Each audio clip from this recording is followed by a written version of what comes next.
அல்லாஹ்வை தவிர வேறு தெய்வம் இல்லை என்று சாட்சியம் பகருகின்றவர். ஜும்மாவின் முதல் உரையை ஆரம்பம் செய்கிறேன். புகழ் அனைத்தும் பிரபஞ்சத்தின் இரட்சகராகிய கடவுளுக்கே உரியது. பிஸ்மில்லாஹிர் ரஹ்மானிர் ரஹீம்.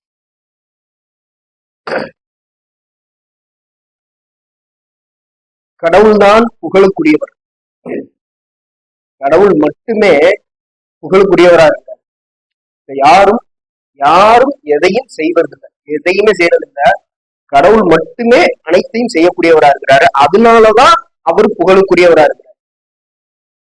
செயல்பாடுகள் அனைத்தும் கடவுளிடமிருந்தே வருகின்றன. நிகழ்வுகள் அனைத்தும் நிகழ்த்தப்பட்டு கொண்டிருப்பது கடவுளால் மட்டுமே. யாராலையும் எந்த ஒன்றாலையும் எவர் ஒருவராலையும் எதுவும் செய்யப்படலை இங்க. அதை நம்ம நல்லா புரிஞ்சுக்கிறோம். அதுதான் ஆக்சுவலா மிகப்பெரிய ஞானம். ஞானம்ங்கிறது அல்லாஹ் சொல்றாங்க 2:269 அவர்தான் ஞானத்தை அளிக்கின்றார். எவர் ஞானத்தை அடைந்து விட்டாரோ அவர் மகத்தான பரிசை அடைந்து விட்டார். மேலும் இன்னொரு வசனத்துல என்ன சொல்லுவார்னா, அவர்களால் அவர்கள் சேர்த்து வைத்த எந்த செல்வத்தை காட்டிலும் அவங்களுடைய ஞானம் பெரிய விஷயமா இருக்குது அப்படின்னு சொல்லுவாரு. அவங்க சேர்த்து வச்சிருந்த எந்த விஷயத்தை காட்டிலும் அவங்க ஞானமானது அவங்களுக்கு பெரிய விஷயமா இருக்குது. இது கடவுள் தான் அனைத்தையும் நிகழ்த்துகின்றார் அப்படிங்கிறதுதான் உண்மையிலேயே மெய்யான ஞானம். அதுதான் ஃபர்ஸ்ட், அதுதான் லாஸ்ட். அதை நம்ம புரிஞ்சுக்கிட்டு இருந்தோம் அப்படின்னா நம்மளுக்கு வாழ்க்கையிலயோ இங்கேயோ மறுமையிலேயோ எந்த ஒரு கஷ்டமுமே இருக்க போறது இல்லை. இத கடவுள் வாக்குறுதியாவே அளிக்கிறார். அவர்களுக்குத்தான் நம்பிக்கையாளர்கள்னு சொல்றாரு. அவங்கதான் நம்பிக்கையாளர்கள். தங்களால எதுவுமே நடக்கல, எனக்கு நானே நன்மையோ எனக்கு நானே தீமையோ செய்து கொள்ள எந்த சக்தியும் மற்றவன் அப்படின்னு சொல்லி நம்ம ஒரு வசனம் படிச்சிருக்கிறோம். அந்த மாதிரியான நிலைப்பாட்டுல இருக்கக்கூடியவங்க தான். எனக்கு நானே நல்லது செஞ்சுக்க முடியாது, எனக்கு நானே கெட்டது செஞ்சுக்க முடியாது. எனக்கு நிகழும் எந்த ஒன்றும் இரட்சகரிடமிருந்தே வருகின்றன. மேலும் என்னை யாரு தொடக்குனாரோ, ஆபிரகாம் நபி சொல்றாங்க, இப்ராஹிம் நபி, நிச்சயமாக என்னை தொடக்கியவரால் மட்டுமே என்னை வழி நடத்த இயலும் அப்படின்பாரு. அவர் தான் எல்லாத்தையுமே செய்யணும். நம்மளுக்கு எல்லாத்தையுமே செஞ்சு கொடுக்க வேண்டிய பொறுப்பு அவர்கிட்ட தான் இருக்கு. அவர் தான் அதை செஞ்சுக்கிட்டு இருக்கிறார். உதாரணத்துக்கு ஒண்ணு பார்த்தோம்னு வச்சுக்கோங்களேன், ஒரு யானைய பத்தி நம்ம எல்லாம் கேள்விப்பட்டிருக்கீங்களா, அதிகமா கேள்விப்பட்டிருக்கீங்களா அப்படிங்கிறது தெரியல. இந்த காட்டுல வாழ்ற யானை இருக்குது இல்லையா, அது ஒரு யானை ஒரு நாளைக்கு சராசரியா 200 இருந்து 250 கிலோகிராம் வரைக்கும் சாப்பாடை சாப்பிடும். அந்த இலை, தலை, செடிகள், கொடிகள், விதைகள், குச்சிகள் எல்லாத்தையுமே சாப்பிடும். அந்த ஒரு யானை 10 கிலோ வரைக்கும் விதைகளை திருப்பி, அதாவது நிறைய அது திரும்ப வேஸ்ட் பண்றது, மோஷனா வெளியே போறதுங்கிறது நிறைய இருக்கும். அதுல 10 கிலோ வரைக்கும் விதைகளை மண்ணுல நடும். அதோட சாணத்தின் வழியாக அந்த மண்ணுல அந்த விதைகள் விழுவும். ஒரு யானை 10 கிலோ விதைகளை நடுது.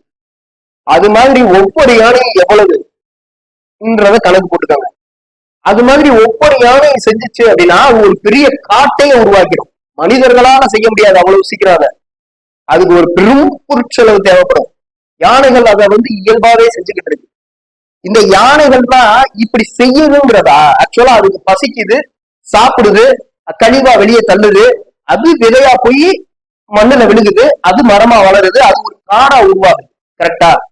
இது வழியா தேனி போகுது, தேனி தேன் கூடு கட்டுது, தேனில இருந்து நம்ம எடுத்து குடிக்கிறோம். இது ஒரு ப்ராசஸ். இந்த ப்ராசஸ் யானை செய்யுதுன்னு சொல்ல முடியுமா? யானை செய்யுது அப்படின்னு சொன்னா அது கரெக்டா இருக்குமா? அப்ப அது என்னது? கடவுள் அந்த சிஸ்டத்தை அப்படி அமைச்சிருக்கிறார். யானை இவ்வளவுதான் சாப்பிடணும், இப்படித்தான் சாப்பிடணும், இது இவ்வளவு கழிவுகள் வெளியில தள்ளணும், இதன் மூலியமாக ஒரு மரம் வளரணும், ஒரு காடு வரணும் அப்படிங்கிறத கடவுள் சிஸ்டமா வச்சிருக்கிறார். இந்த இடத்துல யானை செஞ்சிச்சுன்னு சொன்னா அது சரியா? அது சரியில்லை. ஆனா நம்மளுடைய பார்வைக்கு அந்த யானை செஞ்சதா தெரியுது.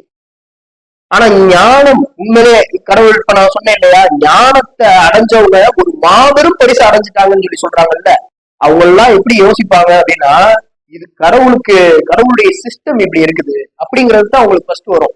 கடவுள் இதன் மூலியமா ஒரு காட்டை உருவாக்கிட்டாரு இப்படிங்கிறது தான் ஒரு உதாரணத்துக்கு மேரி. இது உனக்கு எங்க இருந்து கிடைச்சிச்சு? இது அல்லாட்ட இருந்து கிடைச்சது.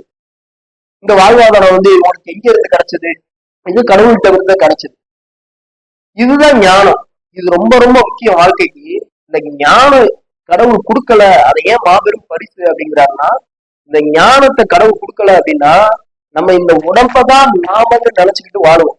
இந்த உடல் தான் நான் அப்படின்ட்டு. இப்ப இந்த உடல் அனுபவிக்கக்கூடிய எல்லா விஷயங்களையுமே நான் நான் தான் அனுபவிக்கிறேன் அப்படின்னு நான் நினைச்சுக்கிட்டு இருப்பேன். நாங்கிறது யாரு? ஆன்மா. இந்த உடல்ங்கிறது யாரு? நான் இல்ல. இந்த உடல் இறந்ததுக்கு அப்புறம் தனித்தனியா கடவுள் வகைப்படுத்துவாரு. ஆன்மா, உடல் அப்படிங்கிறதெல்லாம் வகைப்படுத்தி இந்த உடலையே எனக்கு எதிராக சாட்சி சொல்ல வைப்பாரு. இதெல்லாம் குரானிய வசனங்கள். சோ உடல் நான் இல்ல, எனக்கு எதிராக சாட்சி சொல்ல போறதுதான் இந்த உடல். இது ஒரு ஒரு பிராணி, இது ஒரு ஒரு வளர்ப்பு பிராணி. இதுக்கு சாப்பாடு போட்டு நம்ம வளர்த்துக்கிட்டு இருக்கிறோம். இந்த ஞானம் இல்லைன்னா என்ன செய்வாங்கன்னா, இந்த உடல் தான் நான் அப்படிங்கிற அந்த ஸ்டேட்டஸ்க்கு வந்துருவாங்க. அதை அப்படி நம்ப ஆரம்பிச்சிருவாங்க. அப்ப என்ன நடக்கும்? மகிழ்ச்சி அப்படிங்கிற ஒரு விஷயம் கிடைக்காம போயிடும். எப்படி அப்படின்னா, மகிழ்ச்சியை நம்ம அடைகிறதுக்கு எந்த சூழலுமே தேவையில்லை. எந்த சூழலா இருந்தாலும் உங்களால மகிழ்ச்சியா இருக்க முடியும். எந்த சூழலா இருந்தாலும் முடியும்.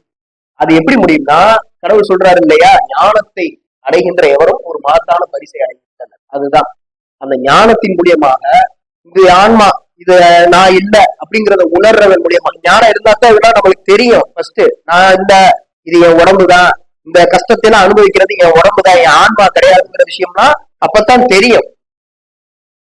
அப்ப அவங்க உணர்ந்துக்கிடுவாங்க, இது எனக்கு நடக்கல இந்த விஷயம், இது வந்து என் உடலுக்கு தான் நடக்குது. இதை ஏன் நான் இந்த இடத்துல இன்னும் அழுத்தம் திருத்தமாக சொல்ல ட்ரை பண்றேன் அப்படின்னா, நிறைய பேர் கேக்குறாங்க, கடவுள்னு ஒருத்தர் இருந்தாருன்னா இவ்வளவு பெரிய அனாச்சாரங்கள்லாம் நடக்குமா? இவ்வளவு பேரு பட்டியல சாவானா? இத்தனை பெண்கள் கற்பழிக்கப்படுகின்றனர், இவங்கெல்லாம் வந்து இப்படி இப்படி நடக்க விடுவாரா? கடவுள்னு ஒருத்தர் இருந்தாருன்னா நடக்க விடுவாரா? யாருக்கு நடக்குது? யாருக்கு நடக்குது? எனக்கு நடக்குதா? என் ஆன்மாவுக்கு நடக்குதா? உடலுக்கு தான் நடக்குது. மேல அல்லாஹ் சொல்றாங்க பைபிள்ல, லூக்கா 12வது அத்தியாயத்துல 4வது வசனத்துல சொல்றாங்க, என் சிநேகிதராகிய உங்களுக்கு நான் சொல்லுகிறேன். யாரே? இயேசு சொல்றாரு. அவரை யாரெல்லாம் நம்பி வந்தாங்களோ அவங்களுக்கு சொல்றாரு, ஃபர்ஸ்ட் சரீரத்தை கொலை செய்து அதன் பின்பு அதிகமாக ஒன்றும் செய்ய திராணி இல்லாதவர்களுக்கு பயப்படாதீர்கள். உடம்ப மட்டும்தான் அவனால கொள்ள முடியும். உடம்பு மட்டும்தான் செத்து போகும். ஆன்மாங்கிறது ஒண்ணுமே செய்ய முடியாதது. ஆன்மாவுக்கு அழிவில்லை. இந்த ஆன்மாவை இவன் என்ன நினைக்கிறான் அப்படின்னா, இந்த ஞானம் இல்லாததுனால, கடவுள் அந்த ஞானத்தை அவனுக்கு வழங்காததுனால, அவனுக்கு ஞானம் இல்லாததுனால இந்த அக்கிரமங்கள்லாம் மனித இனத்துக்கு நம்மளுக்கு நடந்துகிட்டு இருக்குது அப்படின்னு அவன் நினைக்கிறான். இதனாலதான் முதல் நாத்திகன் உருவாகிறான். நாத்திக பாதையில போறதுக்கான முதல் படியே அதுதான். இதெல்லாம் எனக்கு நடக்குது, இந்த உடலுக்கு இந்த எனக்கு நடக்குது அப்படின்னு நினைக்கிறான். ஆக்சுவலா இது யாருமே, இது எதையுமே வந்து நம்ம ஆன்மா அனுபவிக்கல. இந்த உடல் ஒரு நல்ல சூழல்ல இருந்துச்சுன்னா இந்த உடலுக்கு தான் அது கதகதப்பா இருக்கும். ஒரு நல்ல சூழல்ல இருந்து கவலைப்படுறவங்க எத்தனையோ பேர் இருக்கிறாங்க. கவனிச்சிருக்கீங்களா நீங்க? மன வருத்தப்படுறவங்க எத்தனையோ பேர் இருக்கிறாங்க. ஏன் மன வருத்தப்படுறாங்க? ஏசி இருக்குது, ஃபேன் இருக்குது, வசிக்கிறதுக்கு வீடு இருக்குது, சொந்தமா வீடு இருக்குது, பாக்குறதுக்கு டிவி இருக்குது, பொழுதுபோக்குறதுக்கான சாதனங்கள் எல்லாமே இருக்குது. ஏன் அவங்க வருத்தப்படுறாங்க? ஏன் வருத்தப்படுறாங்க அப்படின்னா, அந்த உடல் மட்டும்தான் அந்த சுகமான சூழல்ல இருக்குது. அவங்க ஆன்மா வந்து தவிச்சுக்கிட்டு இருக்கு. அதனாலதான் அவங்க வருத்தப்படுறாங்க, கவலைப்படுறாங்க, வேதனைப்படுறாங்க. இது எதுவுமே நம்பிக்கையாளர்களுக்கு இருக்காது. அதாவது முற்றிலுமாக நம்பிக்கை கொண்டவர்களுக்கு இருக்காது. நபிமார்களுமே இதில் சில சறுக்கல்களை சந்தித்தவர்கள் தான். அவங்க எல்லாம் படிப்படியாக முன்னேற்றம் அடைஞ்சுக்கிட்டே தான் வந்தாங்க. ஒவ்வொரு ஒவ்வொரு சூழல்கள் உருவாக்கப்படுது. ஒவ்வொரு சூழல்கள்லையும் வந்து சில விஷயங்கள் அவங்களுக்கு புரிய வைக்கப்படுது. அதன் வழியா அவங்களுடைய ஆன்மா வந்து பலமடையுது, புரிதல் அதிகமாகுது, ஆன்மா பலமடையுது. இப்படித்தான் அவங்க வந்தாங்க. இதுதான் கடவுள் அந்த அழிச்சிருக்கிற மிக பெரும் விஷயம். ஞானத்தினுடைய பங்கு, அதாவது ஞானம் இருக்கணும், ஞானம்ங்கிறது அவசியம் அப்படிங்கிறது இதனாலதான் சொல்றது. அதனாலதான் அவர் அதை பெரிய பரிசா வந்து 2வது அத்தியாயத்துல 269வது வசனத்துல குறிப்பிடுறாரு. 3:56 இப்ப சொன்னதுக்கு ஒரு உதாரணமா, நம்ப மறுப்பவர்களை பொறுத்தவரை நான் அவர்களை இவ்வுலகிலும் இன்னும் மறு உலகிலும் வழி மிகுந்த தண்டனையில் ஆழ்த்து.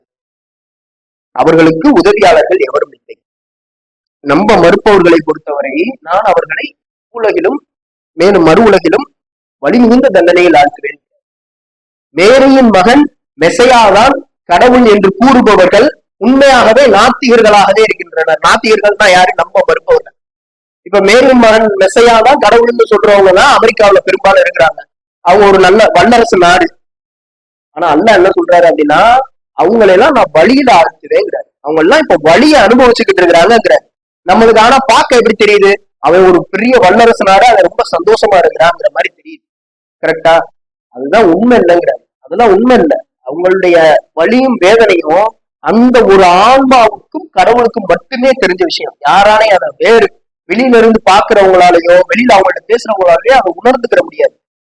இப்படி உடல் வேற நாம வேற அப்படிங்கிறத உணர்ந்துக்கிறதுக்கு ஞானம் அவசியமா இருக்கு.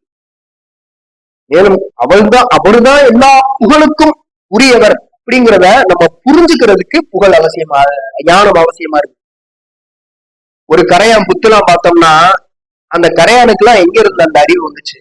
கரையான் புத்துல எல்லாம் நீங்க பாத்தீங்கன்னா அது கிட்டத்தட்ட எத்தனையோ அடி வரைக்கும் அந்த புற்றுகளை உயரமா எழுப்பி வளர்க்கக்கூடியது.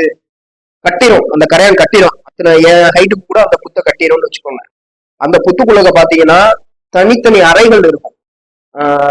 ராணிக்கு ஒரு அறை, வேலைக்காரர்களுக்கு ஒரு அறை, அதுக்கடுத்து தன் குஞ்சுகளுக்கு ஒரு அறை, இப்படின்னு தனித்தனியா அறைகள் இருக்கும். அந்த புத்து ஒரு டிகிரி செல்சியஸ்க்கு மேல ஹீட் ஆகவே ஆகாது. இப்ப நம்மளுக்கு எல்லாம் ஹீட் அப்சர்வ் பண்ணது இல்லை நம்ம உடம்பு. அது மாதிரி கரையான்களால அப்சர்வ் பண்ண முடியாது, செத்து போயிடும். அப்ப என்ன பண்ணும்னா அதுக்கு என்னென்னலாம் தேவை? காத்தோட்ட வசதிக்கு ஒரு அறை, காத்தோட்டமா இருக்கணும். அப்ப அந்த புத்து அப்ப கீழே நிலத்தடி நீரை லைட்டா நிலத்தை தோண்டணும்னா தண்ணி வரும், அதன் வழியா குளிர்ச்சி கிடைக்கும். இதெல்லாம் செஞ்சு அந்த கரையான் அந்த புற்றை கட்டுது. இதெல்லாம் நீங்க கரையான் புத்த பாத்தீங்கன்னா இதெல்லாம் அது கூட இருக்கும். இதெல்லாம் அந்த ஆய்வாளர்களுக்கு தெரியும், அதை ஆய்வு செய்யறவங்களுக்கு எல்லாம் அது தெரியும். இந்த ஞானம் அதுக்கு எங்க இருந்து வந்துச்சு? கரையான் இவ்வளவு வேலை செய்யுதுங்கிறத புகழ முடியுமா? கரையான் புகழுக்குரிய அதை நம்ம சொல்ல முடியுமா? கரையான் படி கடவுள் உள்ளுணர்வு ஊட்டுறாரு. அதே மாதிரிதான் தேனிக்கு எப்படி உள்ளுணர்வு ஊட்டுறாரோ அதே விதமாகவே கரையான்களுக்கும் மற்ற உயிர்களுக்கும் உள்ளுணர்வு ஊட்டுறாரு. இன்னும் தொடர்ந்து பார்ப்போம். தூவில்லா கடவுளை தவிர வேறு தெய்வம் இல்லை என்ற சாட்சியம் பகரேற்றவனாக இந்த ஜும்மாவின் 2ஆம் முறையை ஆரம்பம் செய்கின்றேன். புகழ் அனைக்கும் பிரபஞ்சத்தின் இரட்சகராகிய கடவுளுக்கே உரியது. பிஸ்மில்லாஹிர் ரஹ்மானிர் ரஹீம். இந்த மாதிரியான அனாச்சாரங்கள்லாம் நடக்குது அப்படின்னு சொல்லிட்டு சொல்றோம் இல்லையா? அந்த உடலுக்கு கடவுள் ஆனா என்ன தெரியுமா சொல்றாரு? உங்களுக்கு நான் அழிக்கிற மரணம் கூட என்னுடைய அருள் தான்ங்கிறார். 3:140.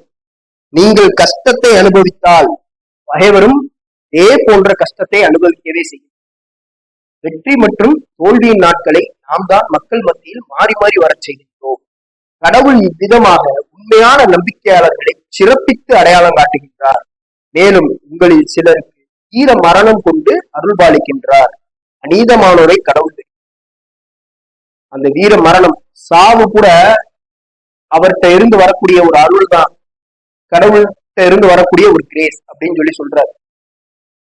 ஆனா நம்ம இன்னைக்கு சாவை எப்படி பாக்குறோம்னா அதை ஒரு இழப்பாகவும் பெரும் அநீதியாகவும் மட்டுமே நம்ம இங்க பாத்துக்கிட்டு இருக்கோம். எத்தனையோ பேரு செத்துட்டாங்க அப்படின்னா நம்மளே எவ்வளவு வருத்தப்பட்டிருப்போம், எவ்வளவு வருத்தங்களை தெரிவிச்சிருந்திருப்போம். ஏன்னா இன்னும் நம்ம நம்பிக்கையில முழுமை அடையல, இன்னும் நம்ம ஞானத்தை அடையல. அந்த ஞானம் கிடைச்சிருச்சுன்னா அதனாலதான் நம்ம நிறைய பேர் சொல்லுவேன், அவங்க எப்பயுமே எதுக்குமே சஞ்சலப்பட மாட்டாங்க. ஒரு சென்டராகவே தான் இருப்பாங்க. அவங்களுக்கு அதீதமான கோபம், அதீதமான கவலை, அதீதமான இன்பம் அது எதுவுமே வராது. அவங்க அப்படி சென்டராகவே தான் இருப்பாங்க. இந்த ஞானத்தை அடையணும் அப்படிங்கிறது தான். மேலும் 3:83 சொல்றாங்க, அல்லாஹ் வானங்கள் மற்றும் பூமியில் உள்ள ஒவ்வொன்றும் விரும்பியோ அல்லது விரும்பாமலோ அவருக்கு அடிபணிந்து மேலும் அவரிடமே அவை திரும்பி செல்ல இருக்கும் போது கடவுளின் மார்க்கம் அல்லாததையா அவர்கள் தேடுகின்றனர். இங்க எல்லாருமே அனைத்துமே வானங்களில் மற்றும் பூமியில் உள்ள ஒவ்வொன்றுங்கிற எல்லாமுமே விரும்பினாலும் சரி விரும்பினாலும் சரி அவருக்கு அடிபணிந்துதான் ஆகணும். மேலும் இன்னொரு வசனத்துல சொல்லுவாங்க, கடவுளின் அடியார்களில் மிகச் சிலர் மட்டுமே நன்றியுடையவர்களாக இருக்கின்றனர். அப்ப மத்தவங்க எல்லாம் நன்றி கெட்டவங்க, அதான அர்த்தம். அப்ப அவங்களும் கடவுளின் அடியார்களாக தான் இருக்காங்க. மேலும் யூதர்கள் சொல்லுவாங்க, நாங்கள் கடவுளின் குழந்தைகள் அப்படின்னு சொல்லும் போது அல்லாஹ் சொல்லுவாரு, நீங்க உண்மையிலே கடவுளின் குழந்தைகளா இருந்தா நீங்க செஞ்ச பாவத்துக்காக ஏன் அவர் உங்களை தண்டிக்கிறாரு? கடவுளின் மற்ற ஊழியர்களை போல நீங்களும் கடவுளோட ஊழியர்கள் தான். அனைத்துமே கடவுளுக்கு ஊழியர்கள் தான். ஒரு பணியை செஞ்சுக்கிட்டு இருக்குது, ஒரு வேலையை செஞ்சுக்கிட்டு இருக்குது. அது நான் இப்ப பாக்குறேன், உங்களை பாக்குறேன்னா நீங்க உங்க மூலியமா எனக்கு ஒரு உதாரணம் கிடைக்கும். இப்ப நீங்க எனக்கு ஒரு உதாரணத்தை கொடுக்கணுங்கிறதுக்காக ஒரு வேலையை செஞ்சுக்கிட்டு இருக்கீங்க. நான் உங்களுக்கு ஒரு உதாரணத்தை கொடுக்கணுங்கிறதுக்காக ஒரு வேலையை செஞ்சுக்கிட்டு இருக்கிறேன். இவ்வளவும் நடந்துகிட்டே இருக்குது. ஆனா நான் உழைக்கிறேங்கிற மாதிரி நான் போய்கிட்டே இருக்கிறேன். என்னுடைய வாழ்க்கையில நடந்த பல விஷயங்களை இங்க நான் பயானா சொல்லியிருக்கிறேன். இதெல்லாம் உங்களுக்கான உதாரணங்களை அமைச்சிருக்குது. அதுதானே இப்ப இந்த உதாரணங்களை எல்லாம் நான் கொடுக்கணும் அப்படின்னா இந்த வாழ்க்கையை நான் வாழணும். மோசஸ் எப்படி வாழ்ந்தாரோ, ஜீசஸ் எப்படி வாழ்ந்தாரோ, மற்ற நம்பிக்கையாளர்கள் எப்படி வாழ்றாங்களோ, நம்ப மறுப்பவர்கள் எப்படி வாழ்றாங்களோ, இவர்கள் எல்லாருமே எப்படி வாழ்றாங்களோ அது மாதிரியான ஒரு வாழ்க்கையை நம்ம ஒவ்வொருத்தரும் வாழ்ந்துகிட்டு இருக்கிறோம். இன்னொருத்தவங்களுக்கு பாரமாக நம்ம இருக்கிறோம். இந்த மாதிரி விரும்பினாலும் விரும்பினாலும் நம்ம ஒரு வேலையை செஞ்சுக்கிட்டு இருக்கிறோம் இந்த உலகத்துல. இந்த உலகம் படைக்கப்பட்டது எதுக்கு? மனித இனம் மற்றும் ஜின் இனம் படைக்கப்பட்டது எதுக்கு? கடவுளை மட்டுமே வழிபடுவதற்காகவே அன்றி நான் மனிதர்களையும் ஜின்களையும் படைக்கவில்லை. அதுக்காகத்தான் இங்க ஒவ்வொருத்தரும் ஒவ்வொரு வேலையை செஞ்சுக்கிட்டு இருக்கிறோம். ஒரு சாதாரண மீன் கூட அந்த வேலையை செஞ்சுக்கிட்டு இருக்குது. நான் இப்ப சொன்னேன், கரையான், பட்டாம்பூச்சி, அது இதுன்னு எல்லாமே அதற்கான வேலையை செஞ்சுக்கிட்டு இருக்குது. எல்லாத்தையுமே நடத்தக்கூடியவர் கடவுளா மட்டும்தான் இருக்கிறார். நம்ம ஆன்மா என்ன தெரியுமா செய்யுது? இது எல்லாத்துல இருந்தும் ஒரு பாடத்தை கத்துக்கிட்டே இருக்குது. ஒரு பாடத்தை கத்துக்கிட்டே இருக்குது. இது மட்டும்தான் ஆன்மாவோட செய்ய முடியாது. எல்லாத்தையும் கிரகிச்சுக்கிட்டே இருந்துட்டு இது எல்லாமே என்னால நடந்துச்சா அல்லது இது எல்லாமே கடவுளால நடந்துச்சாங்கிற ஒரு தேர்வை அதை செய்யுது. புரியுதா? இப்படித்தான் இது இப்படித்தான் இந்த ஒரு தேர்வை செய்யும் போது அதற்கான பின்விளைவுகளை அந்த ஆன்மா அனுபவிக்குது. இப்ப அந்த தேர்வை இது எல்லாமே என்னாலதான் நடந்துச்சுன்னு அந்த ஆன்மா நம்பிருச்சுன்னு வச்சுக்கோங்களேன், அந்த ஆன்மா விசனப்பட ஆரம்பிச்சிடும், கவலைப்பட ஆரம்பிச்சிடும். இது அதனுடைய இயற்கையான விளைவா இருக்கு. அந்த ஆன்மா இது எல்லாமுமே என்னால இல்ல கடவுள்னால அப்படின்னு நம்ப ஆரம்பிச்சிருச்சுன்னா அது மகிழ்ச்சியா இருக்க ஆரம்பிச்சிடும். அது பரிபூர்ணமான மகிழ்ச்சின்னு சொல்லுவாங்க, பெர்ஃபெக்ட் ஹாப்பினஸ். அத வார்த்தையில சொல்ல முடியாது. அதைத்தான் ரஷாத் சொல்லுவாரு, ஒரு சாக்லேட்டை சாப்பிட்டீங்கன்னா இனிக்கும், அதை நான் உணர்ந்திருக்கிறேன், ஆனா நீங்க உணர்ந்தது கிடையாது. என்னால வார்த்தையினால உங்களுக்கு சொல்லி அதை புரிய வைக்க முடியாது. அதுதான் பெர்ஃபெக்ட் ஹாப்பினஸ். அதை ஒவ்வொருத்தரும் ஃபீல் பண்ண முடியும். அந்த ஆன்மா இந்த நிலையை அடைகிறது மூலியமாக ஒரு பரிபூர்ண மகிழ்ச்சி அடையும். அதாவது கடவுள் தான் எல்லாத்தையும் செய்றாரு, இங்க நான் எதுவுமே இல்லை அப்படிங்கிற கான்செப்டுக்குள்ள வந்த உடனே அந்த ஆன்மாவுக்கு இருக்கிற துன்பங்கள் எல்லாமே ரிலீஃப் ஆயிடும், கவலைகள் எல்லாமே போயிருது, பொறாமை, போட்டி, அது இதுன்னு எல்லாமே போயிருது. அந்த ஆன்மா உண்மையிலேயே அந்த பரிபூர்ண மகிழ்ச்சிக்குள்ள போயிருது. இந்த உலகத்திலேயே அது ஸ்டார்ட் ஆயிருதுங்கிற இந்த உலகத்துல இப்ப இந்த நொடியில பிராக்ஷன் ஆஃப் செகண்ட் 1:30 மணி 1:35 நீங்க அதை உணர்ந்துட்டீங்கன்னா அந்த 1:35லயே நீங்க மகிழ்ச்சிக்கு தகுதியாயிருங்க. அந்த மகிழ்ச்சி உங்களுக்குள்ள வர ஆரம்பிச்சிடும் அந்த பிராக்ஷன் ஆஃப் செகண்ட்லயே. இதுதான் கடவுள் நம்ம கொடுக்குற வாக்குறுதி. அதை உணராத வரைக்கும் அதை ஏன் நம்மளால உணர முடியல அப்படின்னா, நாத்திகர்கள் எப்படி நம்பிக்கிட்டு இருக்காங்க இந்த உடம்புதான் நான் அப்படின்ட்டு, அது மாதிரி ஏதோ ஒரு மடத்தனமான ஒரு சிந்தனையை நம்மளுக்குள்ளக்கே வச்சுக்கிட்டே இருக்கிறோம். அதனாலதான் அதை உணரவே முடியல. இதைத்தான் கடவுள் ஆணவம், அகந்தை. இத நம்ம உணர்ந்துட்டோம் அப்படின்னா நம்மளுக்கு எந்த கஷ்டமுமே இருக்காது. சூழல் தேவையில்லை, மகிழ்ச்சியாக இருக்கிறதுக்கு சூழல் தேவையே கிடையாது. எந்த ஒரு சூழலா இருந்தாலும் அவனால மகிழ்ச்சியா இருக்க முடியும். அது நம்பிக்கை கொண்ட ஆன்மாவா இருந்துச்சுன்னா அந்த ஆன்மானால மகிழ்ச்சியா இருக்க முடியும். அதுக்குத்தான் நான் இப்ப சில உதாரண வசனங்களை எல்லாம் நான் உங்களுக்கு சொன்னேன். நம்ப மறுப்பவர்களை அந்த 3:56 சொன்னேன் இல்லையா, அதெல்லாம் நம்ம கவனிச்சு பார்த்தோம்னா எனக்கு தெரிஞ்சு நம்ப மறுப்பவர்கள் தான் அதிகமான செல்வத்துல இருக்கிறாங்கன்னு நான் நினைக்கிறேன். பார்க்கும்போது அவங்க ஒரு இணைத்தேவ வழிபாடு செஞ்சு கடவுள் அல்லா, அதாவது கடவுளும் செய்யணும் நானும் செய்யணும்ங்கிற சொல்றவனும், நான் தான் எல்லாத்தையும் செய்யணும் அப்படின்னு சொல்றவனும் ஒரு பெரிய செல்வாக்குலதான் இருக்கிறான். நம்ம இங்கேயே பாக்குறோம். அதை எது வேணாலும் செய்யறதுக்கு தெளிவா அந்த மாதிரியான ஒரு விஷயங்களை எல்லாம் நம்ம பாக்குறோம். அவங்களெல்லாம் பார்த்தோம்னா ஒரு மாளிகை. அதனாலதான் கடவுள் சொல்லுவாரு, இந்த உலகத்துல நான் இத நிறைய பேர்ல சொல்லியிருப்பேன்னு நினைக்கிறேன், இந்த உலகத்துல உள்ள மக்கள் எல்லாருமே நம்ம மறுக்கணும்னு ஆயிடுச்சுன்னா அவங்களுக்கு நான் பெரும் செல்வ பலத்தை நான் கொடுத்துருவேன் அப்படிங்கிறாரு. அந்த மாதிரி கொடுத்துருவேன், அந்த மாதிரி அவங்களுக்கு இருக்கிற மாதிரி செஞ்சிருவேன்.